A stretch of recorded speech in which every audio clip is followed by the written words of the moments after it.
Okay, I think we can get started. Um, Thank you all so much for joining us today at this webinar as part of the ALBA Diversity Week. We're very happy to have with us four amazing panelists, and obviously welcome to everyone in the audience. I'll first give a very short introduction about ALBA, and then we'll get on to the meat of the webinar. So the ALBA network was developed as a inclusion initiative, and its goal is to foster diversity, equity, and inclusion in science and academia, specifically focusing on the brain sciences. And so we're doing this through a number of different methods. Part of this is specific working groups. So this webinar is organized by the Gender and Sexual Diversity Working Group. But we have also a number of other working groups, for example, focusing on disability, focusing on the declaration, and a number of other activities. So I invite you to look at the website and see if there's any part that you would want to get involved with. So yes. So here you can see some of these ALBA activities, which range from raising awareness, giving out awards to researchers, networking events, as well as providing data and resources. And the keystone is the ALBA Declaration, which outlines a number of actions that we believe universities and individuals should take to ensure equality and inclusion in the sciences. And this has been signed by a number of organizations as well as individuals. And this is also something that you can personally sign on the website, as well as encourage your organization to sign. And then, as mentioned, we have a resource database, which includes podcasts, webinars, including webinars such as this one, video projects, mentorship or stories on mentorship needs, ALBA guidelines, definitions of diversity, and a number of other things. So as I said, this is part of the Gender and Sexual Diversity Working Group. So we're now starting to become quite a large group of people, and we're working on a number of different projects. Some of these have been webinars, such as this one, but we've also worked on guidelines to design inclusive forms, and are currently working on a follow-up guideline on how to analyze data specifically on diverse participants. And then one thing I want to highlight, and I'll ask Kirtana as well to put a link to this in the Q&A, is we're currently running a climate survey for LGBTQIA plus academics in psychology and neuroscience. So you can scan the QR code here, with the goal to identify what are some of the experiences of this group, what are some of the struggles, and how can both ALBA as well as sort of a wider science community help alleviate some of these issues. So if you identify as LGBTQIA plus and you work in psychology or neuroscience or any of the brain sciences, please do participate in this survey. The ALBA network obviously couldn't exist without all of these sponsors. So we thank them very much for their contributions. And lastly, I wanted to share this quick code of conduct. So during the webinar, you're able to ask questions via the Q&A below. And we want everyone to obviously be able to contribute and to ask your questions. We just ask you to contribute in a respectful manner. Make sure that your messages are appropriate and considerate. Don't send any negative or exclusionary comments. And obviously, please don't violate it, because then you may be removed from the webinar. But I'm sure all of you here will be able to oblige by this. So this was the short introduction. I realized I forgot to introduce myself. So I'm Dory. I'm, as I said, part of the sexual, gender, and Gender and Sexual Diversity Working Group at ALBA. I also am a postdoc at the Max Planck Institute of Brain Research in Frankfurt, working obviously in the field of neuroscience. And I will be hosting this webinar today with our four amazing panelists. So I'll stop sharing so you can see all of their lovely faces. And now I will ask each of the panelists to tell you a little bit about themselves. So their name, pronouns, what they work on, and their sort of relationship with diversity. So I'll ask David to start, please. Hi, good morning, good afternoon, good evening, wherever you are. My name is David Yench, he, him. I am a distinguished professor and chair of the Department of Psychology of Binghamton University, which is part of the State University of New York. So I'm in glorious upstate New York this morning for me. I'm a behavioral neuroscientist and I study causes and consequences of addictions in animals and in human subjects as well. And I'm really happy to be here today. So thanks for inviting me. Thank you so much. And Arish? Hi, everyone. My name is Arish. My pronouns are he, him. I'm currently a research fellow in the Hub for Metabolic Psychiatry at the University of Edinburgh. So my research in this role focuses primarily on the relationship between metabolic health and mental health. And then my kind of broader research interests are in the mental health of people living with HIV, whether that's kind of the overlap between physical and mental health or the socioeconomic marginalization that comes with living with HIV. Yep, thanks. Thank you so much. Margot? Hi, I'm Margot, she, her pronouns. I am also a postdoc at the Max Planck Institute for Brain Research in Frankfurt with Dory. I am generally interested in the neural mechanisms of motor control. I studied the song circuitry of zebra finches for my PhD in New York, and now I'm studying camouflage behavior in cuttlefish in Frankfurt. Thank you. And Travis? Perfect. Hello, I am Travis Hodges, he, him pronouns. I'm an assistant professor in the Psychology and Education Department and the Neuroscience and Behavior program at Mount Holyoke College in Western Massachusetts in the USA, an all-women's and gender-diverse liberal arts college. I am involved in diversity, equity, and inclusion committees of both my psychology department and the neuroscience and behavior program at University of Massachusetts Amherst. And I study sex and age-specific effects of stress on the brain and depressive-like behaviors in rodent models. Okay, thank you so much. So again, thank you all for being here. So I wanted to start with kind of maybe the most annoying question, but I think it's important to discuss, which is first, what are some of the challenges that you feel that LGBTQIA plus people face, specifically in science? And maybe you can share a little bit about what challenges you have faced yourself. So can I ask Travis to maybe start? Yes. So yeah, I think, well, one of the reasons I wanted to join this in the first place is because I have seen a lot of toxic environments, especially in academia, that I feel like I was able to successfully run around and avoid. And I'm trying to help my students currently trying to navigate some of those environments and get to the more positive parts of those environments. Yes, I've seen that, and I'm happy that there seem to be a lot more groups forming, especially at conferences and things that are related to a whole bunch of parts of diversity, but also LGBTQIA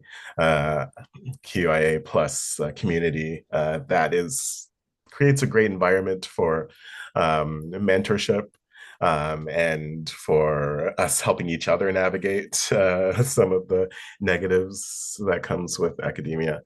I've been seeing more and more of those form, and I've been trying to join as a mentor in those sessions, but also just as another member of those sessions, just to kind of see what is everyone talking about. And I think that as I was going through graduate school, it was very helpful to have a community around me that was very accepting. I came out in graduate school. I didn't feel like I could come out before I entered graduate school. And it's because my cohort was so accepting. So I'm just hoping for that kind of cohort for the upcoming generation of neuroscientists out there that are queer, so that they can feel accepted, and they will not just, well, be turned away from science, because that does happen. Yeah, absolutely. Yeah. And maybe Arish, could you maybe comment on this as well? And also, because you work with an LGBTQIA population, is this something that you feel affects this even more strongly? Yeah, so I think for me, it's thinking a little bit about being boxed into your identity by other people. So at various points in my career, because my interest is in the mental health of people with HIV, which obviously overlaps quite a lot with LGBTQ issues, at various points I've been either told that, oh, you want to research this because you're queer, or if I'm doing research that's not related to that, then like, oh, don't you want to do like put a little spin on this that's more about queer issues or something like that. So I think it's a lot of kind of stereotyping that comes from within collaborators, colleagues who think that they understand the motivation of why I want to do something. And regardless of whether that's a true assumption or not, it is still an assumption, which is not a great place to start a professional relationship. Um, I've had interesting interactions related to that. I was at an interview for a PhD program many years ago where someone basically came up to me and asked me what I wanted to potentially study for my PhD. And I said, this is what I'm interested in. And then said, oh, you want to do that because you're gay. And I didn't know how to respond to that, but it's a thing that has stuck with me, even though it feels kind of minor, but it's because, people make kind of instant connections between what you perceive my identity to be versus what you perceive my academic interests to be. Yeah. Yeah, absolutely. And I'll ask David, can you also maybe comment on this? Sure. I've been a faculty member for well over 20 years now, and I spent almost all of that time without any close professional colleague who shared many of my characteristics, including being a gay man. And that's been very isolating. Mm-hmm. And I should say that's in spite of the fact that I've grown up in very, very large groups of people, psychology departments. My first department had 70 faculty. I now have 40. It's not insular because it's small. It's just insular because of its nature and the demographics of the groups. And so I guess the downstream consequences of this are that you're always a little bit more in the out group than the in group, and therefore you lack the benefits or the support or the understanding or the camaraderie of being on the in group, not because of any intentional exclusion, but just because if you're not in the in group, you're just not. That's just the way it is. Yeah. So that's been that's been a long-term story in my career. And that's, in spite of the fact that as a young person, I had, deep interests in science, but I also thought naively early on that science would be a safe place for people to work. It just made sense to me that the kind of dynamics and intellectual environment that science pursued would lead one to be more encompassing and inclusive. So it was a bit of a surprise to me when I started my fantasy career, but my actual career And I was kind of forced to recognize that was very, very different. The reality was very different than my fantasy. So I think that's a challenge. It's been a challenge I've faced throughout my career, and it continues to be a truth, um, with me today. But I think, over time, things have changed, and they are becoming less like what I grew up in, but still not there, right? So that's just, I think that's one example that has been really, I'm acutely aware of from my own career. Yeah, no, that makes sense. And I think that's a feeling I at least share as well. And I think most of our panelists and maybe some of our audience as well. I think, Margot, you're like me, you're from maybe a slightly younger generation. Do you have any thoughts on how this has changed in your perception? Yeah, I mean, maybe I'm not the best person to speak on how it's changed, but I think one of the challenges that I see is that academia generally is so slow to change and to adapt and doesn't have a lot of the agility of maybe some other industries. So, as there are cultural shifts, sometimes it can take a lot longer in academia to really implement them. Yeah, and just what David said about the kind of in and out groups, and it's, there's so much kind of unspoken rules about how to succeed in academia, and like lots of sort of gatekeeping of these rules. And I feel like if you're in the in group, you have access to all of this knowledge that isn't written down anywhere. And so this sort of isolation that can happen, I think can be very detrimental to any underrepresented group. But I think it definitely can impact our community. And then also the energy it takes. I mean, Travis, it's awesome that you were in a place where you felt comfortable enough to come out in grad school, but like, straight cis people don't have to expend that energy and, might be able to focus on science or, whatever the thing is. So it's, I think, certainly not a handicap, but there's this amount of energy that goes into it that I think is also one of the challenges. Yeah, absolutely. Yeah, but I've also been super lucky. I actually, to be honest, have felt like a little bit imposter syndrome about being on this panel, because I feel like I have either been extremely lucky or totally oblivious to individual challenges that have impacted me. So I'm excited to be here. But yeah, just wanted to throw that out there at the beginning. Yeah, I mean, I think it's also important, right, to hear from a slightly more positive aspect. It's nice to hear that we're getting to a point where not everyone is experiencing extreme hardships to just make it into science, which might have been a different case, a couple of generations ago. So that's also really good to hear. I think one of the theme I hear is talking about this in-group and out-group. And then Travis, you also mentioned mentoring.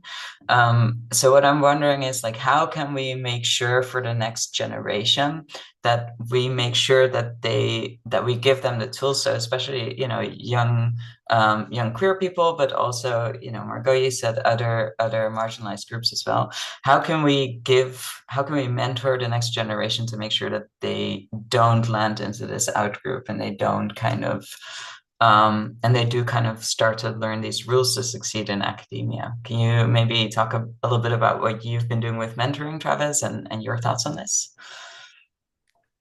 Yeah, yes, it's hard. It's difficult. I feel like the outgroup is still going to exist for quite some time. What I've been doing with my students is talking a lot about what was already talked about, the hidden curriculum that exists, and different shapes of the hidden curriculum depending on where those students want to go, if they want to go to grad school or med school, or do something in industry, or do something else completely, go into counseling and things.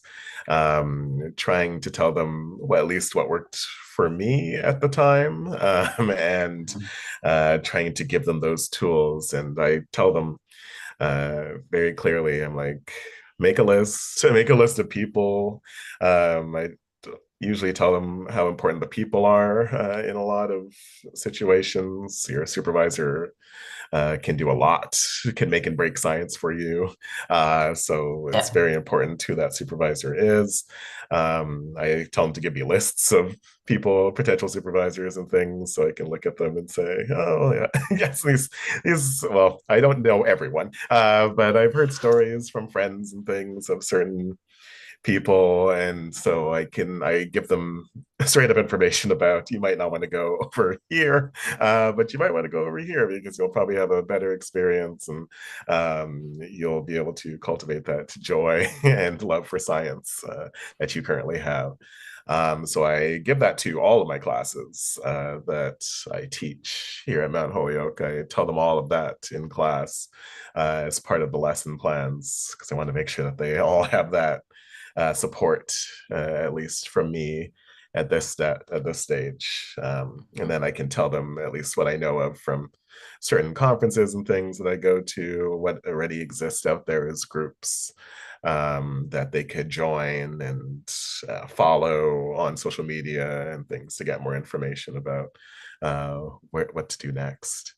So yeah, that's how I've been tackling it thus far, is kind of try and give them as many tools as they can to everyone. And yeah, trying to be that person that they can come to help them navigate as much as they can early on. That's amazing. I think that's definitely needed. I think, David, you've probably been in the mentoring game for quite a long time. Do you have any thoughts on this? Well, not that long. Just stop for one.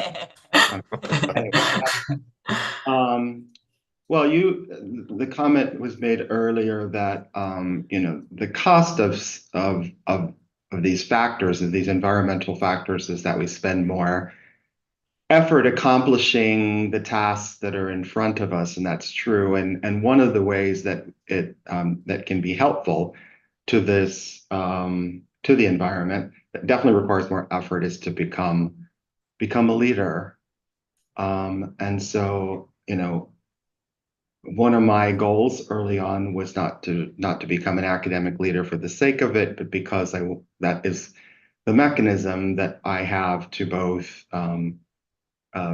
be in front of a larger number of people, of a relatively large cohort. Here we have, well over 2,500 undergraduates in our majors who eventually get to know me and what I'm about. But also in front of the faculty and the graduate students. And so, by adopting positions of leadership, which definitely require time, effort, it helps you to advance the rate of change faster than almost any other thing that you could possibly do, right?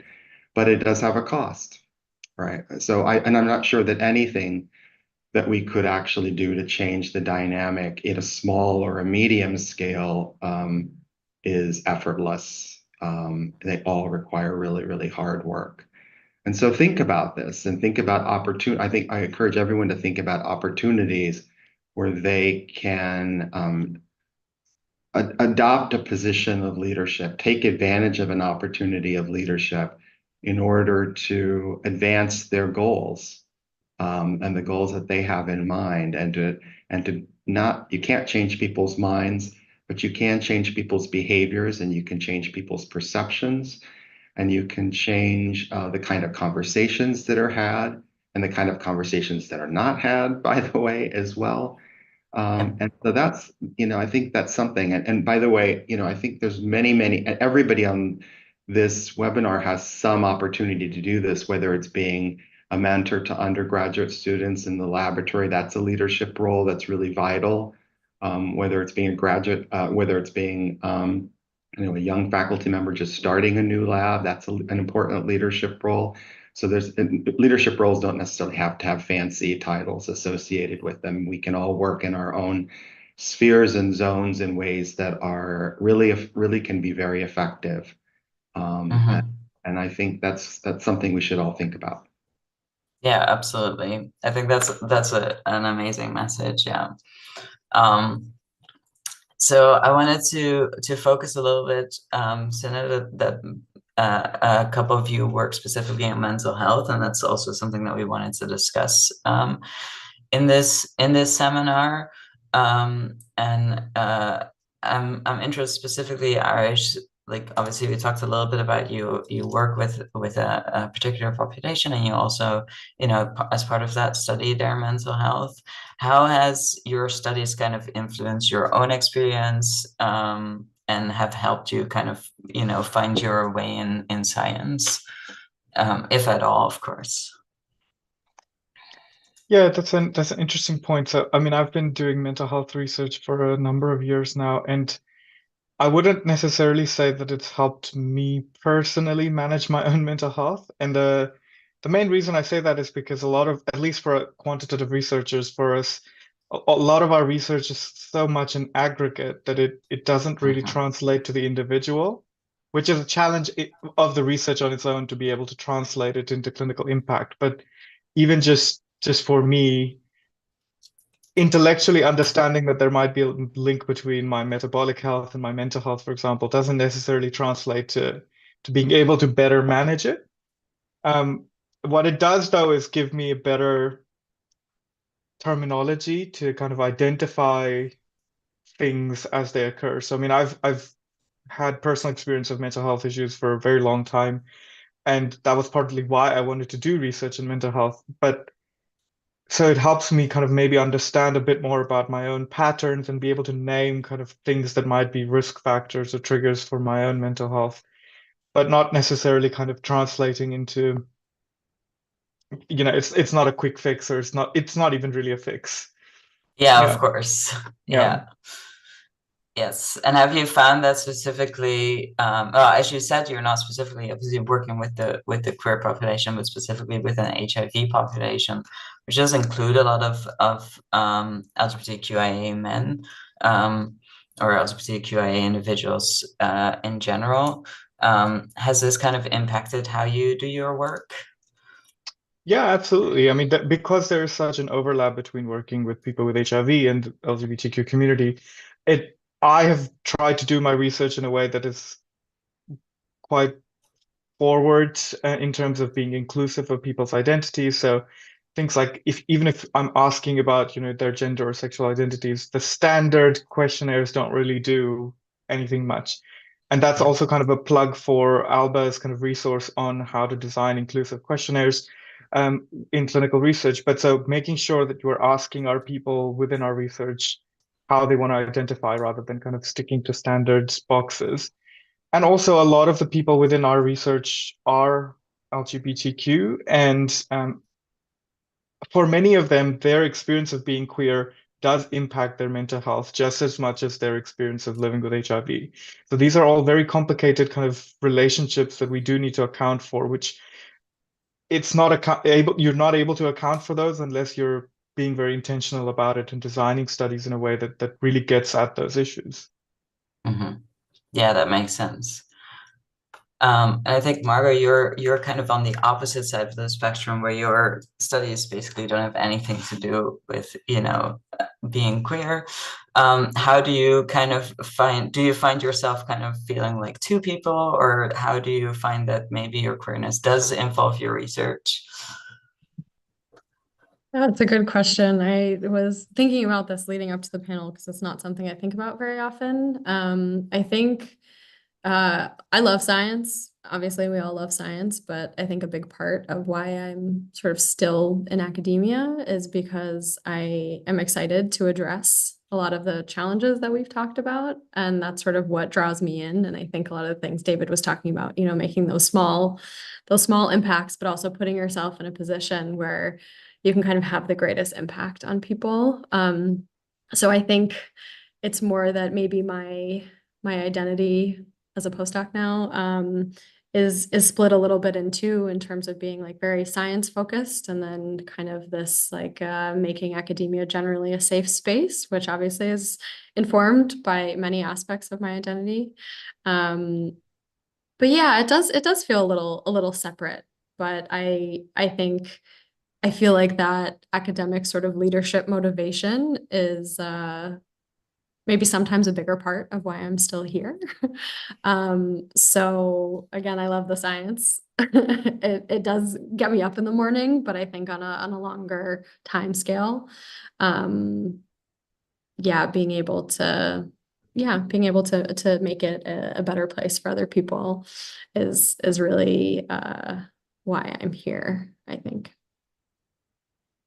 Could you talk maybe a little bit about, and I know we've talked about this before in private, but I'd love to hear your thoughts about, some of the things that David commented on, as well as like, in your position as a postdoc or as you go on in science, how do you see yourself kind of improving academia? Yeah, so I think as someone who has like been very privileged to not experience discrimination for my queerness, I think it's sort of my responsibility to be very open about it. I don't think everybody needs to be open about it. I think it's totally a choice. But to be able to be a role model and be like, oh yeah, there are a bunch of queer people in science, so like there's room for me. That's sort of a very passive action, I think, that is important to me. And so yeah, anyone who's talked to me for any amount of time, I will talk about my relationship and what it's how it's changed over time, various things. And then the other thing I think is being an ally in kind of a more traditional sense, which is, if there are people in the community, in the department who have questions, let's say someone, a grad student is transitioning and they don't know how to deal with it, it's their first time they've ever had to experience that, to reach out to them and be like, hey, if you have questions, like, let me know. I don't have all the answers, but like, if you want to talk to somebody who isn't the person who is going through this hard thing, like, I'm here. And I think, again, these are sort of the small things that can be done. And yeah, putting yourself in a position where you can, I don't know, enact change for those people who maybe don't have the extra energy to expend to do that in a more general sense. Yeah, absolutely. I think that's a great way of looking at it, and absolutely great actions, to do as a queer person. And as you said, it's also good to remember that maybe not everyone is in this position. We can't expect everyone to, put themselves in that position. But if you have the energy to do that, that's basically amazing. I just wanted to quickly mention, if anybody in the audience has any questions or things that they want to bring up, please put them in the Q&A, and we'll make sure to address those.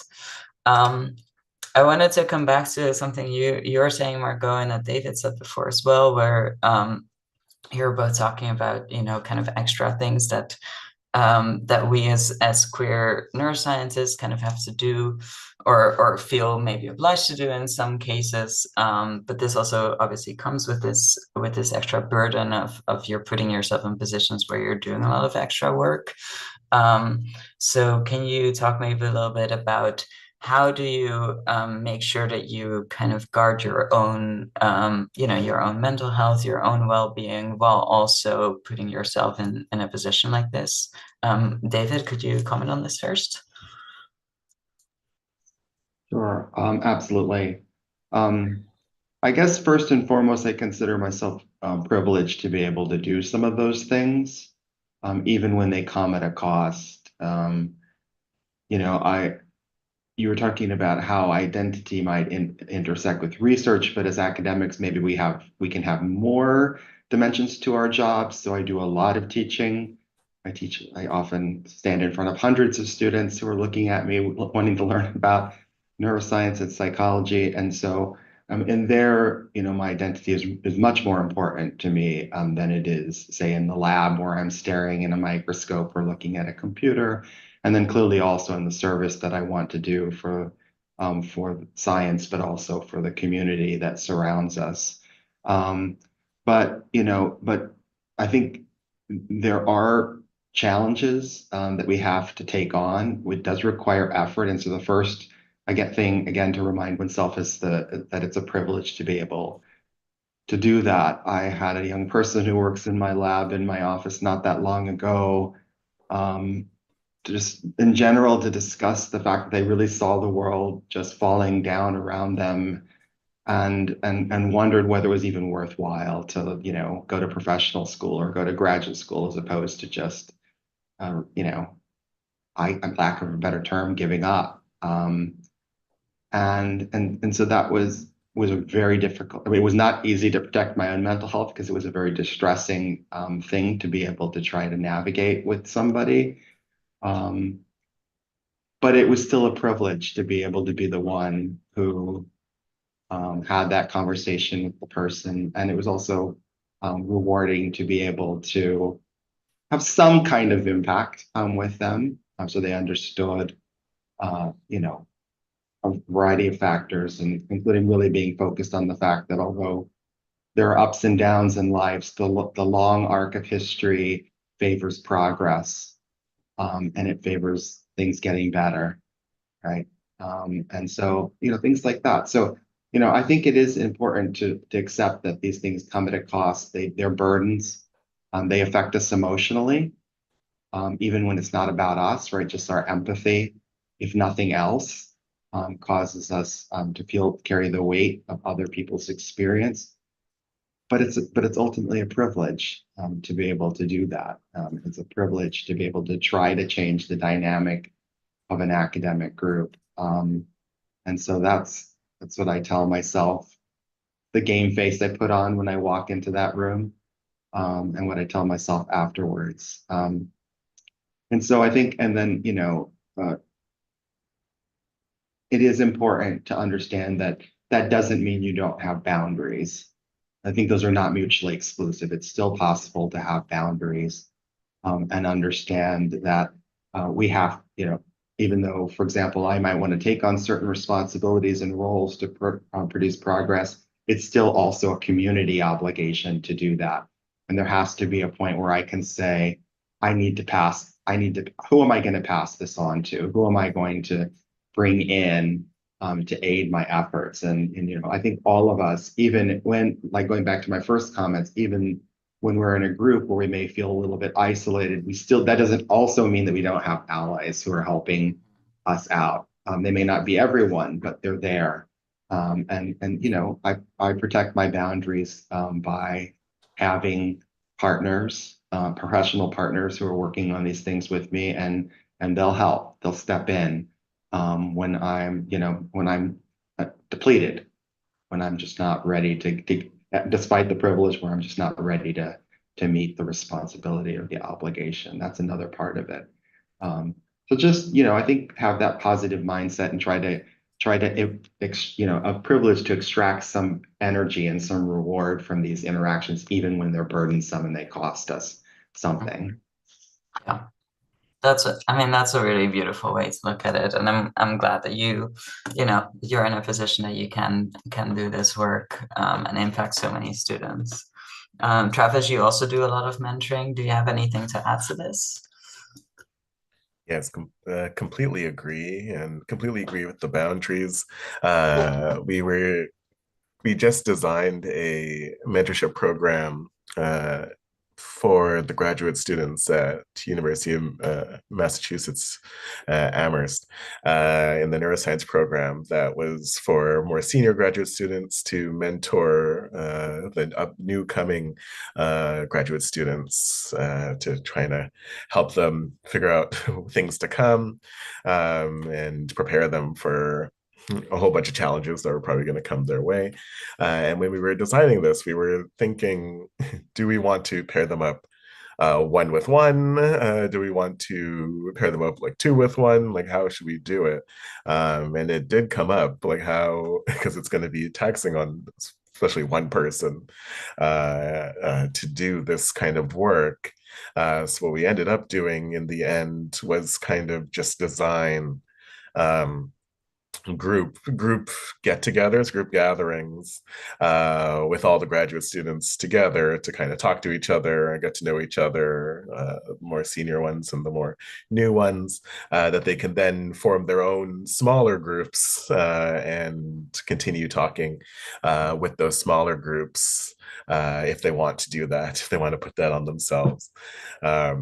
yes, a lot of what David is saying is coming to me thinking of, yeah, I put a lot of it on myself that I don't need to, but I feel like uh, that I gain a little bit of something from it as well. And it's something that I wish I had when I was starting out in academia. So I want to definitely give as much as I can to the newer generation.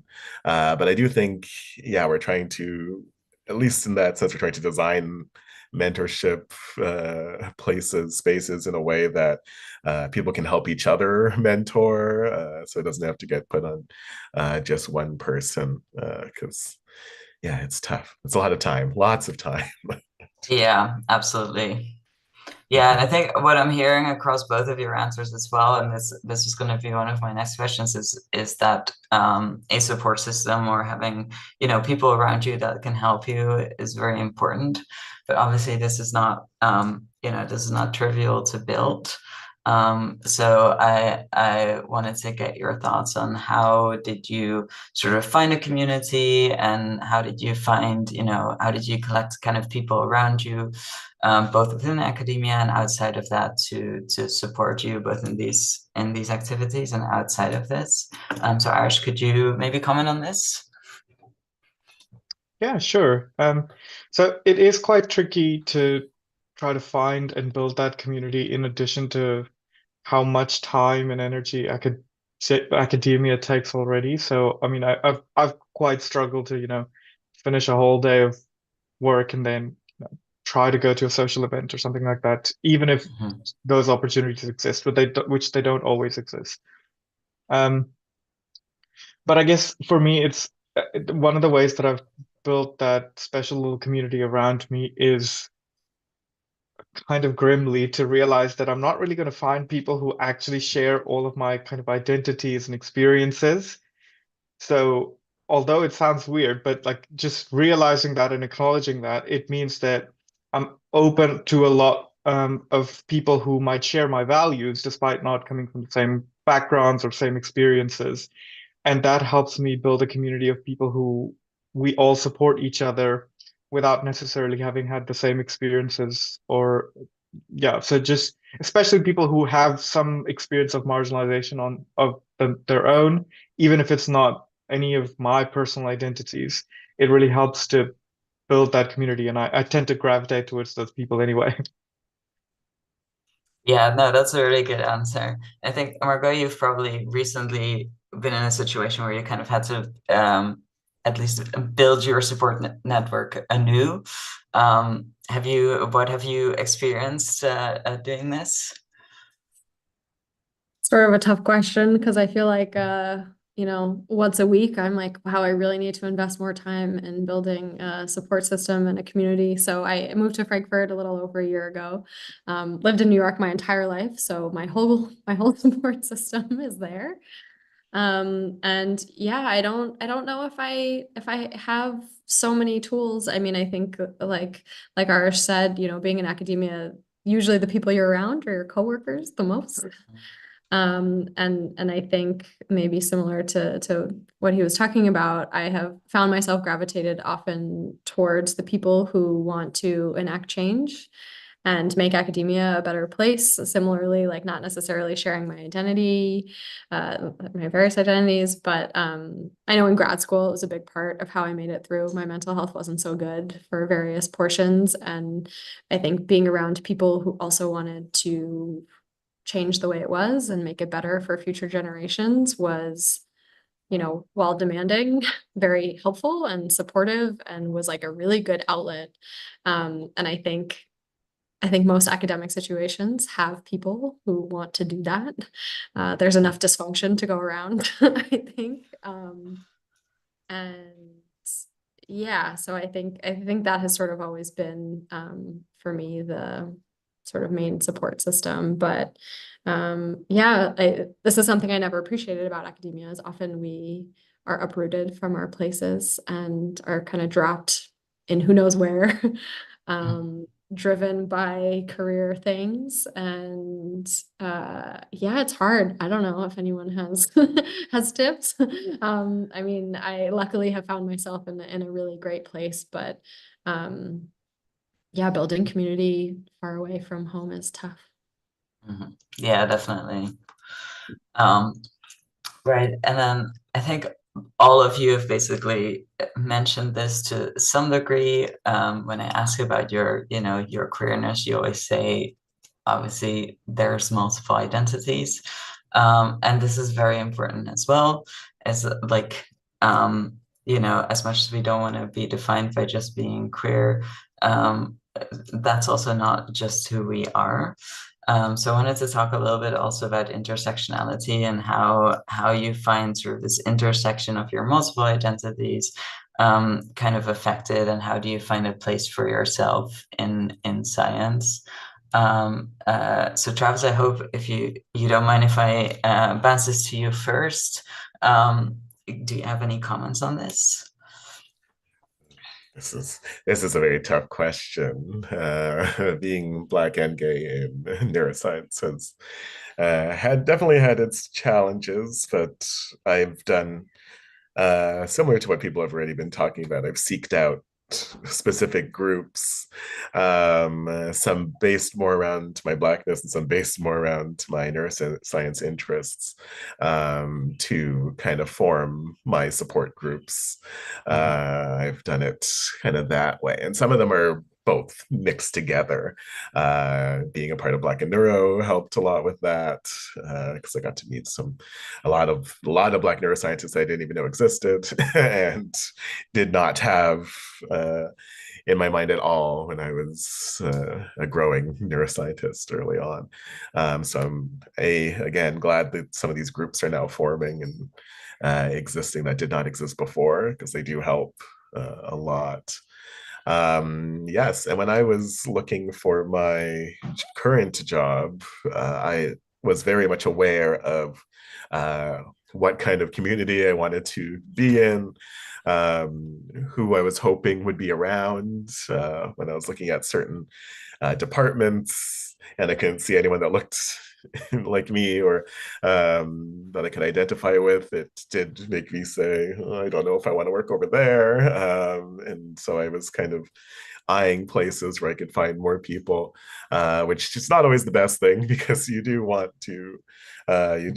those diversity spots to grow everywhere.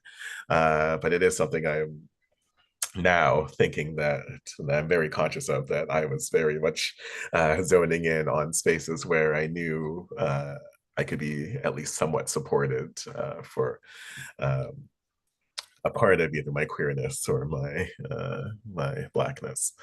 So yes, I'm done that, and now looking at the meetings that I attend for conferences, very much the same thing I see.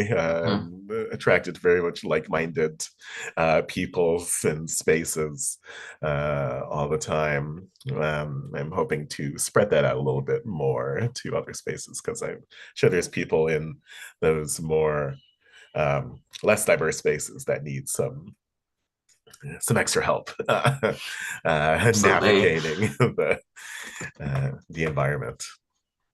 Yeah, absolutely. Arish, could you talk about this as well?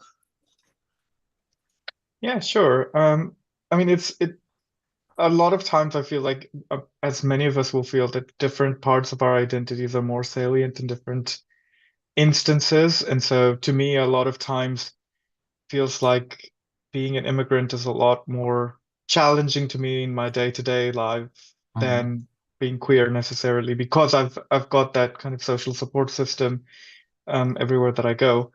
But that doesn't mean that those things don't overlap in kind of really sometimes horrible and terrifying ways. I think partly where my concern comes for kind of the next generation neuroscientists as well is, I left the country that I grew up in primarily because it was not a welcoming and inclusive place it was not a safe place for someone who was queer to be growing up. And there's a lot of people within neuroscience who are continuing to experience that. And a lot of them might be looking to a career in sciences more broadly as a way out. And that's completely reasonable. And I think that's where my focus is, in supporting those people and making sure that they have the opportunities to move somewhere else if they need to, or to find the right support that they need to in the areas that they are. Yeah. No, that's a very good point, and that kind of ties in with what Travis says as well. Is like there's sometimes, places where there is academia where maybe it's not safe for some of us to go.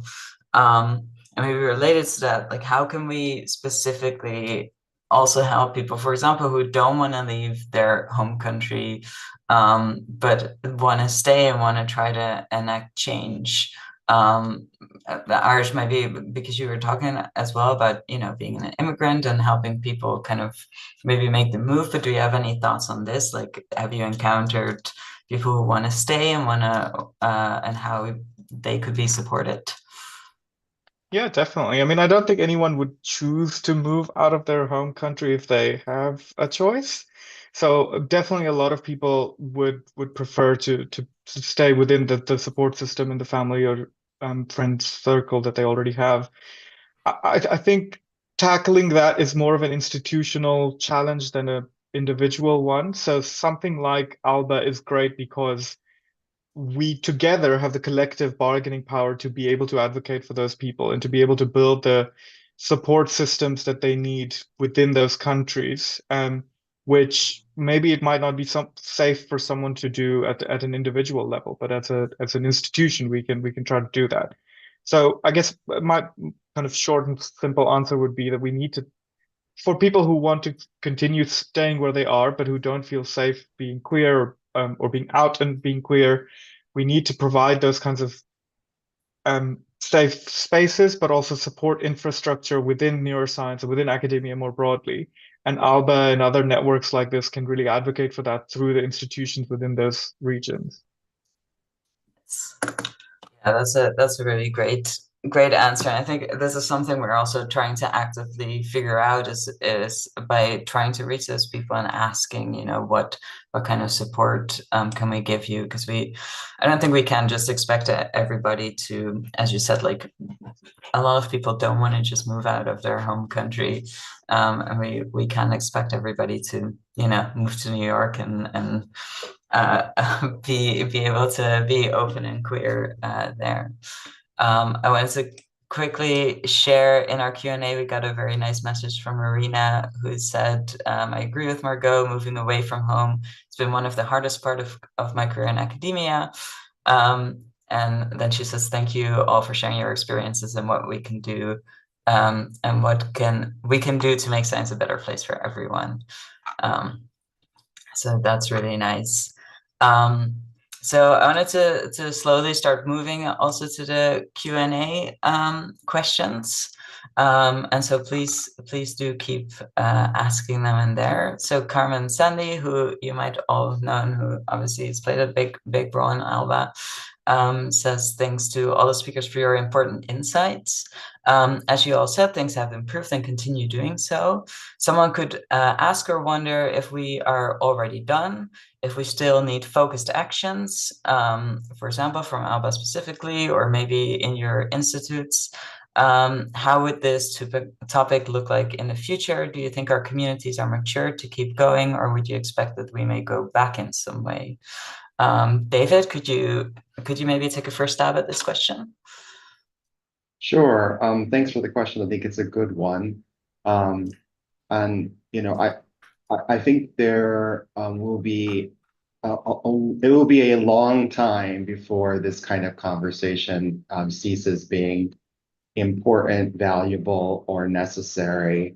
I mean, just think about a very contemporary issue, which is that as academic neuroscientists, we are being asked to travel around the world to attend meetings in locations that are undignified and unsafe, and that tell subsets of neuroscientists that they're essentially not welcome unless they're willing to part with their own, with their own safeness. That's today. That's not 5 years ago. It's not even really. I mean, it was true. It was an issue years ago, but it's an issue that's being discussed today, and it's turned out to be incredibly hard as somebody who's been trying to work on this to make even a little bit of progress on this motion. And I think it will be many years before we sense that there's actually been some kind of meaningful change. And something as simple, it's actually really, really simple, about where we plan to have conferences whose stated goal is to bring the entire community together in one place, for some of the many benefits that come from it, right? And so it feels to me like we're only really at the beginning. We're nowhere close to the end by any measure on many, many, many dimensions. And so I think that the way that it would look in the future is that the conversations are more transparent and they're not squirreled away. And, from my own recent experience, for example, on this issue of simply trying to very simply plan conferences in locations that are safe for everyone. Not even that one that everyone likes, just safe, basic human dignity, right? Was a conversation that was really hard to have because it was had under cover of darkness for a long time, and that once it was advanced to a very transparent and open conversation, things started to make, started to change a little bit, not nearly enough, but a little bit. So that's what I think the future holds for this, is like a lot of these kinds of things that all of us know are really important issues that should be discussed are now being discussed in a more transparent, open way where more people can get engaged in the conversation, because it used to be like 3 or 4 people, behind the scenes making all of these decisions. And that's just not a very effective way for us to make progress. So I think the degree to which that has changed, right? The fact more people can have their opinions heard in a transparent way, and there's a record, and then we have a record of accountability after the fact, so that we can say, like, we made this decision, how did that go? And what was the consequence when it didn't go well, kind of thing. That's the thing that's changing. I think that's what's going to be the future of these kinds of issues. And I think that's, it's positive, but it's just, to me, it's just the beginning. Yeah, absolutely. That's such a great insight. Margot, you've talked about sort of your desire to change academia. What is your take on this question? Yeah, it seems impossible that even generations from now, there won't be a panel similar to this one. Maybe the identity group will have shifted, I hope. But I think, we're still talking about women in science being underrepresented, and this is something that people have been talking about for a really long time. So I would say that LGBTQIA plus identity and the conversation of inclusivity is long behind a very binary view of gender equality. And so if we can, if we have that as something to look towards, we got a long way to go. I mean, again, binary gender equality has a long way to go. Yeah, not to mention, the acceptance of the fact that it's not binary, like that isn't even, I think, discussed, when you look at the makeup of a department, for example. So yeah, I hope to see big changes in my career and in my lifetime, but I think we're far from that. Yeah. And I guess also I just wanted to comment on this last part of Carmen's question, asking about, may we go back in some way? And I think that what we see, in the world in general, is that there's often sort of cyclical patterns of, great progress followed by backlash, followed by a sort of regress in some way, and something that we currently see very much with trans rights, specifically in particular parts of the world. So I fear that that's something that we have to keep battling, but hopefully overall we can keep it an upwards trend. So then on to the next question from Alejandra, who asks, What about proposing to academic job sites to post if the positions are LGBTQ plus friendly? Do you think that can be possible, or maybe generating an ALBA network job section? Yeah, so making this a little bit more broadly. So how do we, how do we ensure that the positions are truly LGBTQ plus friendly, and how can we advertise this to people to make sure that those people can find it? Travis, could you talk about this? Yeah, that is so that comes back to what I was trying to look for when I was looking for my people, when I was trying to find a job. And it's hard to know until you actually get into that space or you know someone that is in that space. And they can tell you about the behind the scenes, what's going on. I A lot of luck so far has been what's been going on with me, finding departments and things, and then thinking, okay, I think I think they're going to be friendly. It's going to be fine. And it turns out, okay, they actually are friendly. It's going to be fine. But you never know. It's hard to know fit and things until you've been into a space for a longer period of time.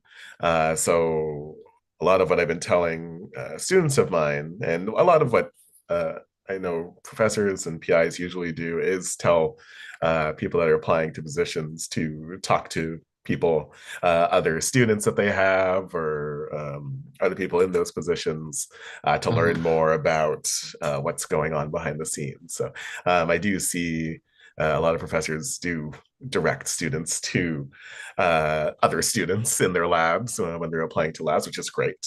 I think that's a great way to start to understand a little bit of what's going on behind the scenes, some things that the professors and PIs might not be seeing. And that also holds true for job applications. If there's any way to get a look at what's going on behind the scenes. When I came to this job specifically, there was someone that told me everything that I got to meet with on campus, which I was so happy about. It gave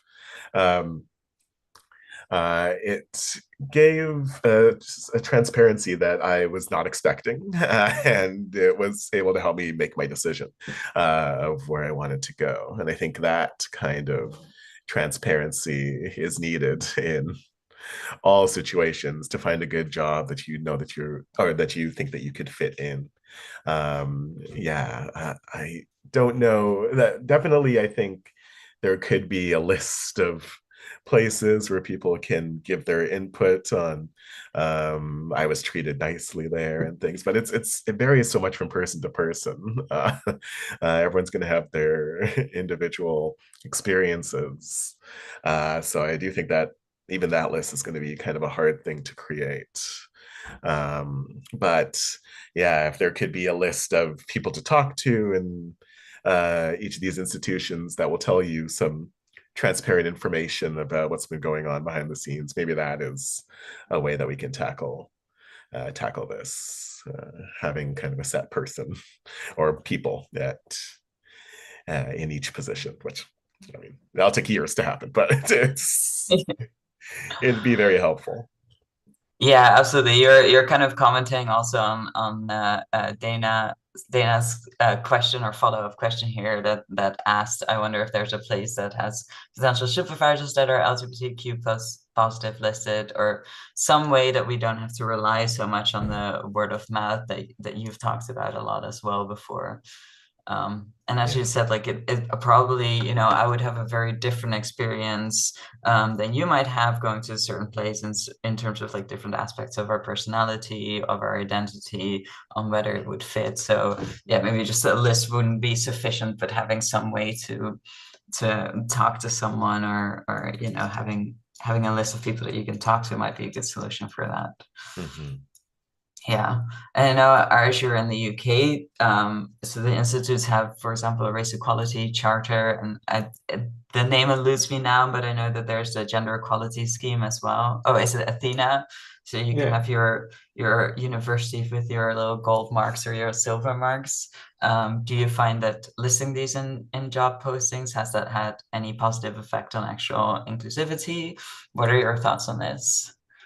Yeah, so that's what I was thinking about as well while we were thinking about this question.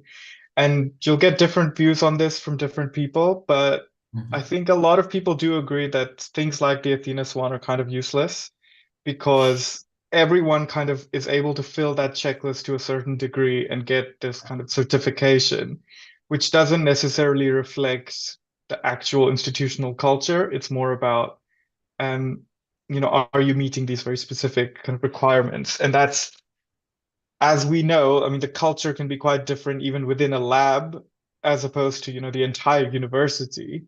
And so it doesn't really reflect the culture of the institution.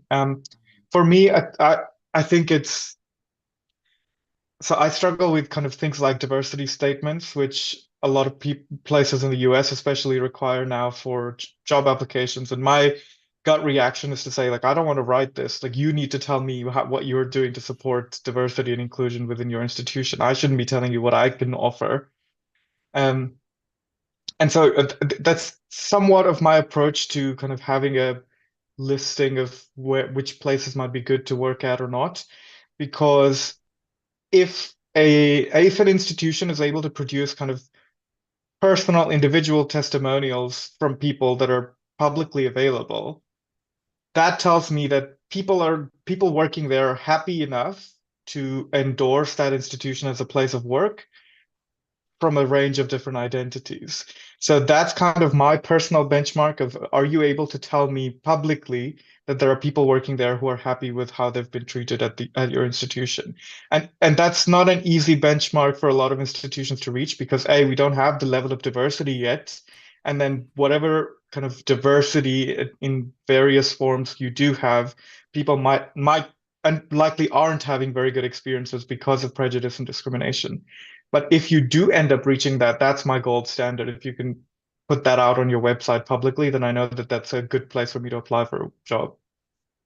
That's such a good point and such a good idea. And I guess also seeing, if those endorsements are only from white cis straight men, then that's a good indicator of who are the people who are feeling kind of comfortable in those positions.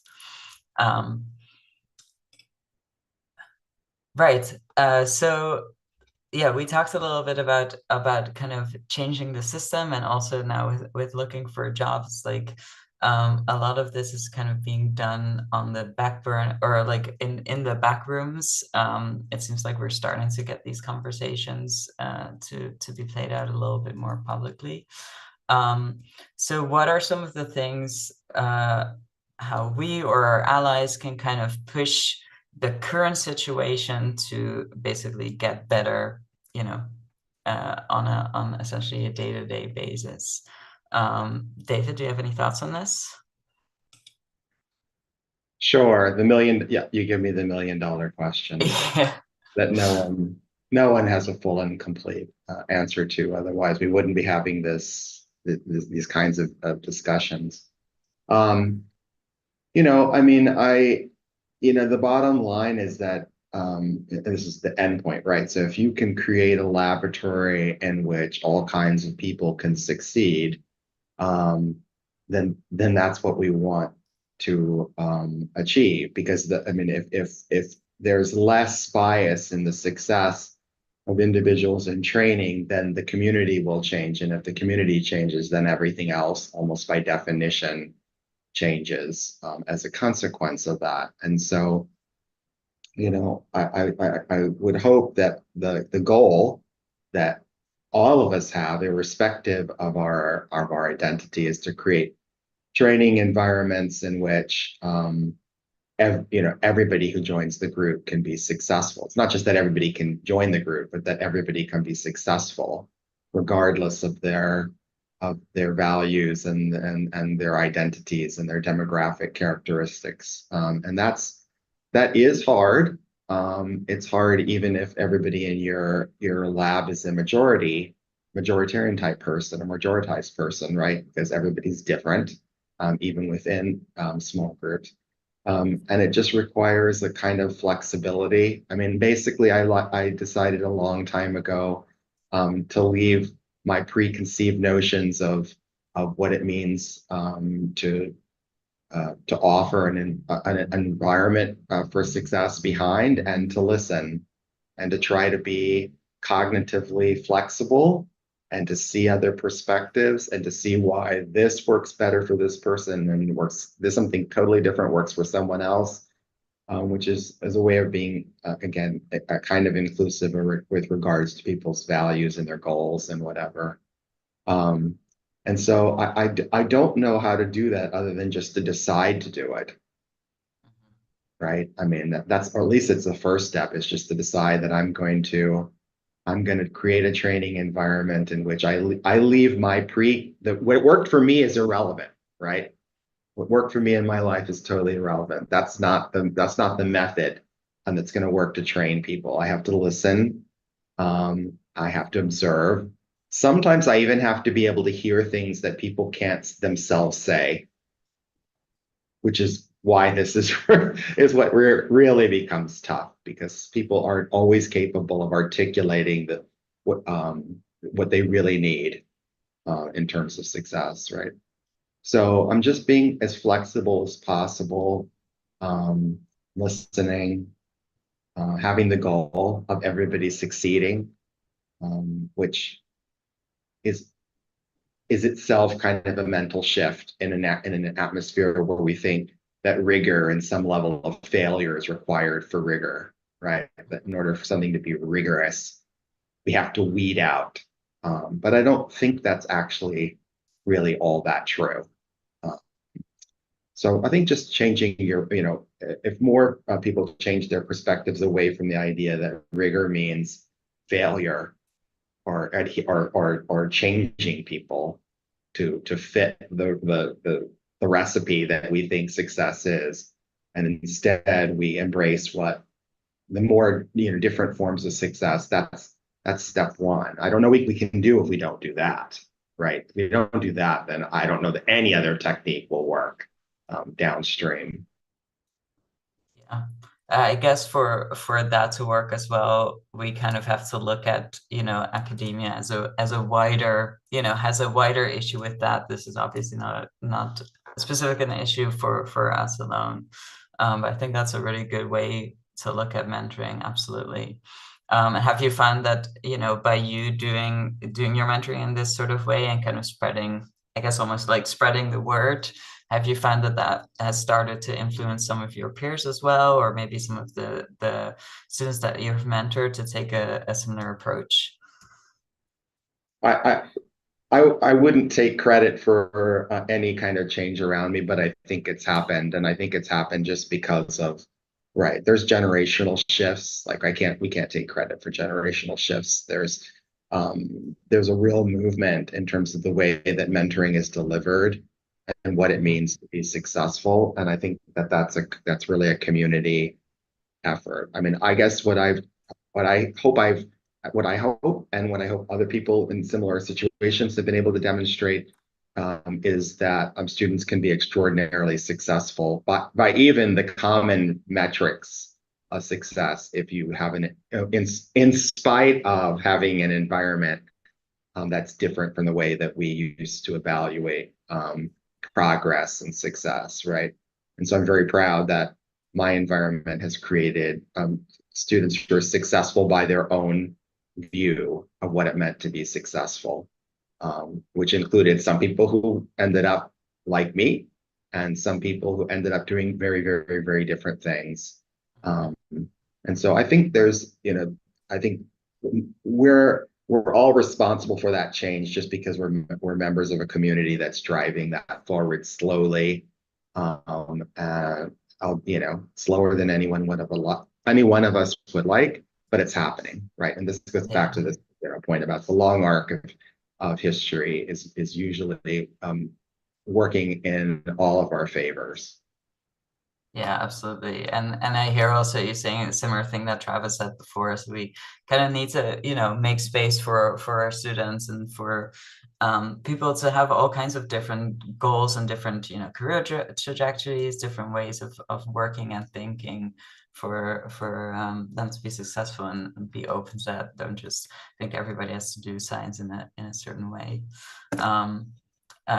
So also for you, Travis, going kind of back to the big question of like, how can we push our peers, our students, and everyone around us to also start making these changes and to ultimately make academia more inclusive? Yeah, yes, it's such a big question. I think one of the most important pieces is helping each other where we can. Like mentoring is one thing, but helping each other mentor, seeing what each other are doing and adding those, implementing those changes to our own mentoring. I think that is what we need to do. It'll take a little bit of the effort, not the effort, but it'll take a little bit of the time off of our shoulders, of having to do a similar thing across the board, to hopefully help everyone succeed, trainees and students succeed where they want to succeed. So I do take a lot from looking at other people and what they talk about and share of what they've been doing, so I can implement those things as well. And I think we need to share a lot more of what we're doing separately, put it somewhere so we can all use all these resources. And I think that will help a lot and help it spread a little bit faster. Yeah, absolutely. And do you have any like preferred ways or ways that you have found that the sharing works exceptionally well? Not so. I think the thing that's been working for me is we've been kind of, well, in my cases, we've been kind of forced to share with each other, which is not a bad thing. Some people don't want to join certain committees and things, but committees are now forming that did not exist.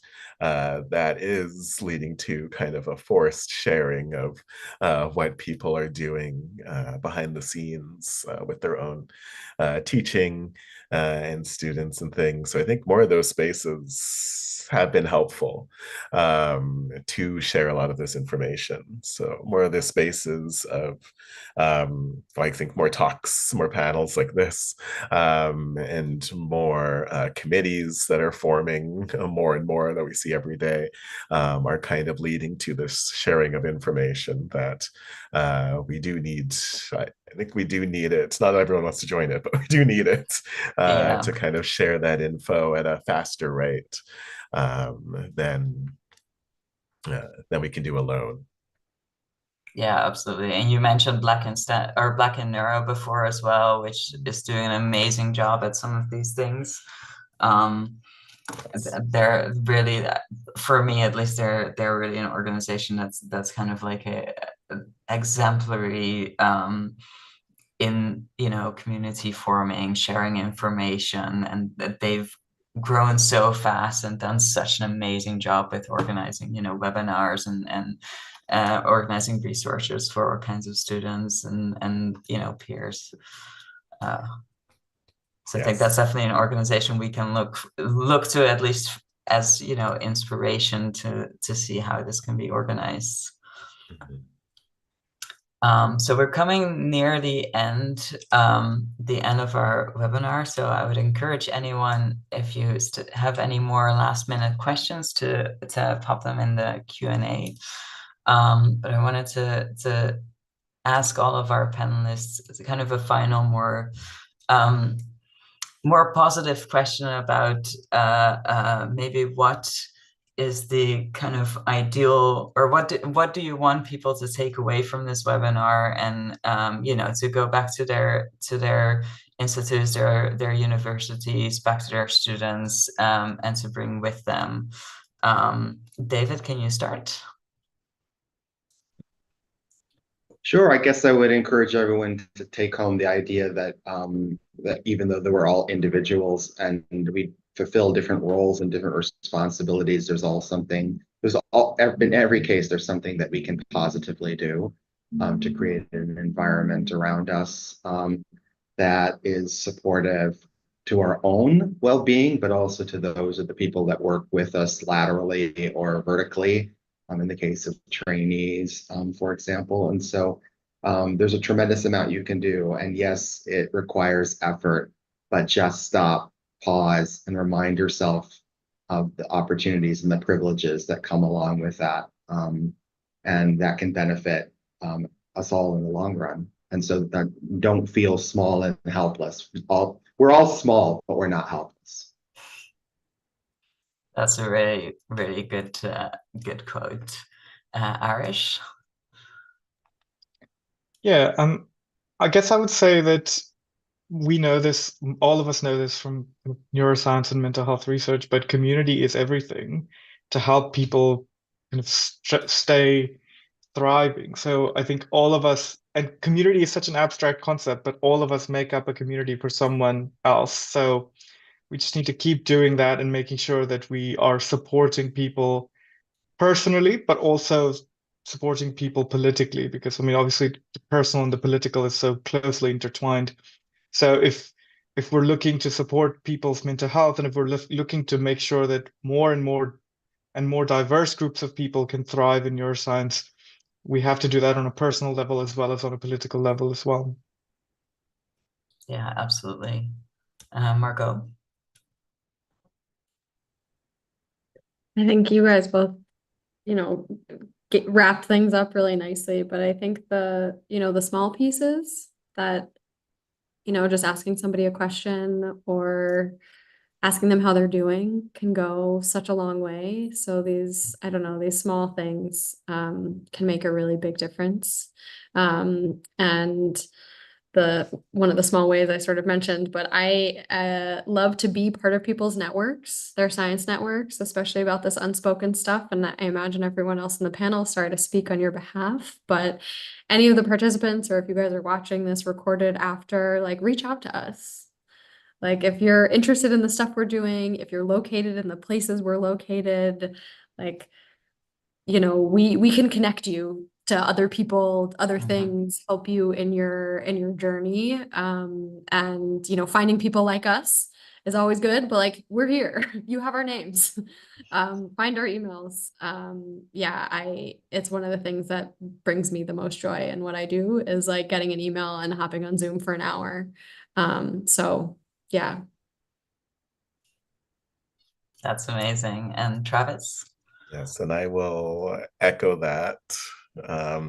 I do think that we do have a strong community here that we can help each other out, and help each other find things that some of us find it hard to find, some of us find it hard to locate. I think that, yeah, we should stay connected. We should keep connecting, keep sharing, sharing our stories. And I think that will very much, it helped me, and I think it'll help the new generation as well.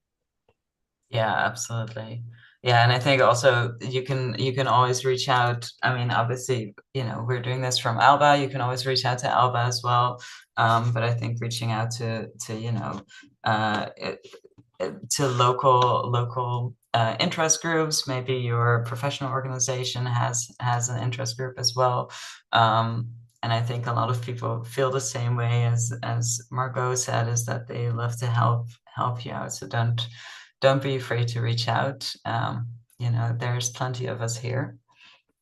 So I want to really thank you from the bottom of my heart, all of you, for your answers, for your insights. This has been a truly very enlightening discussion, and it's great to hear. So to hear you talk about all of the things that you've been doing, all of your thoughts. I think Mathilde just put in the chat a little form for any of the attendees to give your feedback if you'd like.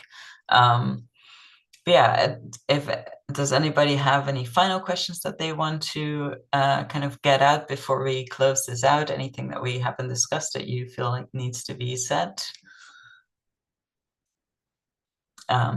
If not, then we'll end it there. And again, thank you to all the attendees, all the panelists. Thank you to Alba for helping organize. And I hope to see you all at future events. Thank you so much.